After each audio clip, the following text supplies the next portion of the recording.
Saudi আরব থেকে jail খেটে দেশে ফিরেছেন এই প্রবাসী। দীর্ঘ কষ্টের পর স্বদেশের মাটিতে পা রাখার আনন্দ ম্লান হতে বেশি সময় লাগেনি। বিমানবন্দর থেকে আশকোনা হজ ক্যাম্পের মার্কেটে চুলদাড়ি কাটিয়ে বিল দিতে গিয়ে খেলেন বড় ধরনের ধাক্কা। ভাই আমি সৌদি আরব থেকে জেল খেটে আসছি, আমি 3 বছর জেল খেটে আইছি। দেশের থেকে এখানে কিছু টাকা বিকাশ করে আনছি, আমি এখানে সেলুনে আইছি শেভ করার জন্য। তা আমি বলছি আরে শেভ করে কালার করে দেন, আমি সর্বোচ্চ মনে করছি 500 টাকা আমি ওরে দিই। এখন ওখানে আমার কাছে 4300 টাকা দাবি করছে। সাধারণ চুলদাড়ি কাটার পর তার হাতে ধরিয়ে দেয়া হয় 4500 টাকার বিল। পরে দরদাম করে 2500 টাকায় রফা হয়। এরপরও পকেটে টাকা না থাকায় গ্রাম থেকে স্বজনের মাধ্যমে টাকা এনে সেই বিল পরিশোধ করেন এই প্রবাসী। 4300 টাকা দাবি করছে। আমি কই ভাই এটা কি বললেন? এরপর ও বলতেছে লাস্ট ও আমাকে ছাড়বে না, 3000 টাকা দেয়। পর আমি 2500 টাকা দিছি। আমার লোক আরো 2টা ছেলে আছে, যে এই একজন আরেকজন চলে গেছে, ওর ভাই ওরে নিয়ে গেছে, ও ঢাকা থাকে।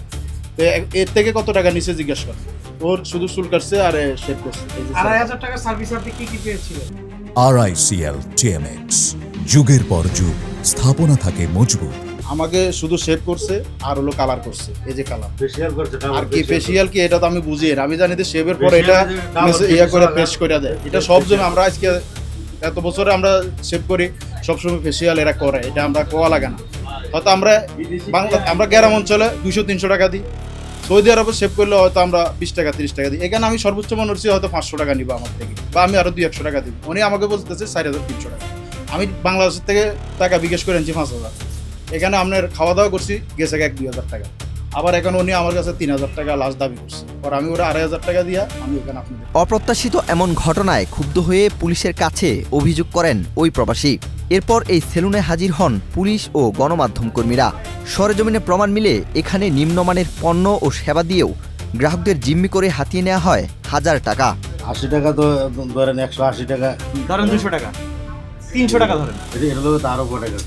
আর কি প্রোডাক্ট দিবেন? দামি কি স্বর্ণ আছে দেখেন তো আপনি, এখানে আরো 4 টাকা। আর কি আছে দেখি তো আপনি কোন দামি প্রোডাক্ট? এগুলো যা আছে এটা কি সব বাইরের প্রোডাক্ট? এটার দাম কত জানেন? আচ্ছা এটার দাম কত জানেন?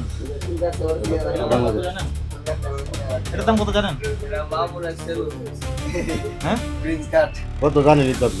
তাহলে ওনার কাছ থেকে এটা কি করছেন আপনি বলেন? শুধু ওনার কাছে না, আরো অভিযোগ আছে এরকম যারা প্রবাসীরা আসে এইভাবে হেনস্থা করেন। আসলে কেন করেন এটা? বলেন কেন এই কাজটা কেন করা হয়? স্থানীয়দের ভাষ্য, শুধু এই একজন নয়, এই মার্কেটে সেবা নিতে এসে এমন ভোগান্তির শিকার হয়েছেন আরও অনেকে। অতিরিক্ত বিল নিয়ে অনেকেই ক্ষোভ ও হতাশা নিয়ে সেলুন থেকে বের হতে দেখেছেন তারা। বিশেষ করে বিদেশ ফেরত ব্যক্তিদের টার্গেট করেন সেলুনের কর্মীরা। চুল কেটে মানুষ এখান থেকে কান্না করতে করতে যায়। এইখানে চুল কেটে মানুষ এখানে কান্না করতে কেন যাবে? টাকা বেশি রাখে এই কারণে। তো এইটা আসলে আপনার এলাকাবাসী হিসেবে এটা আসলে ঠিক না। এরা এমন কোনো দিন না যে মানুষের লোক দুই একদিন ঝগড়া না করে। আমরা এগুলো লইয়া হের করেও বলছি, ভাই বহুত বলছি যে এটা মার্কেটের বদনামি করেন না। আপনাদের রেট মতো যা আসে তা নেন, বেশি নিয়েন না। মানুষ সৌদি আরব থেকে আসে, বাইরের রাষ্ট্র থেকে আসে, এরা জানে না, বুঝে না বুঝে হেরা ঢুকে। আপনারা এই সিস্টেম করেন না, এগুলো ভালো না। এগুলো একটা মার্কেটের বদনামি, একটা দেশের বদনামি। এগুলো বহুত বলা হয়েছে, কিন্তু এরা শোনে নাই। সেনাবাহিনী আইছে, পুলিশ আইছে কয়েকবার করিয়া, কিন্তু এরা কারো কথা শোনে না, মানে না এরা। আসলে হচ্ছে যে যেটা সত্যি কথা বলতে, এটা অতটুকু বিল হওয়ার কোনো যোগ্য না। যে পরিমাণ ওনারা বিল চায়, এই বিল হয় না। আপনার কাজ সর্বোচ্চ একটা বিল, চুল শেভ করলে সর্বোচ্চ বিল হবে 500-600-1000 টাকা হতে পারে। 4000, হ্যাঁ খুশি হয়ে 1000 টাকা, কিন্তু 4000 টাকা বিল হওয়া কোনো প্রকারে সম্ভব না।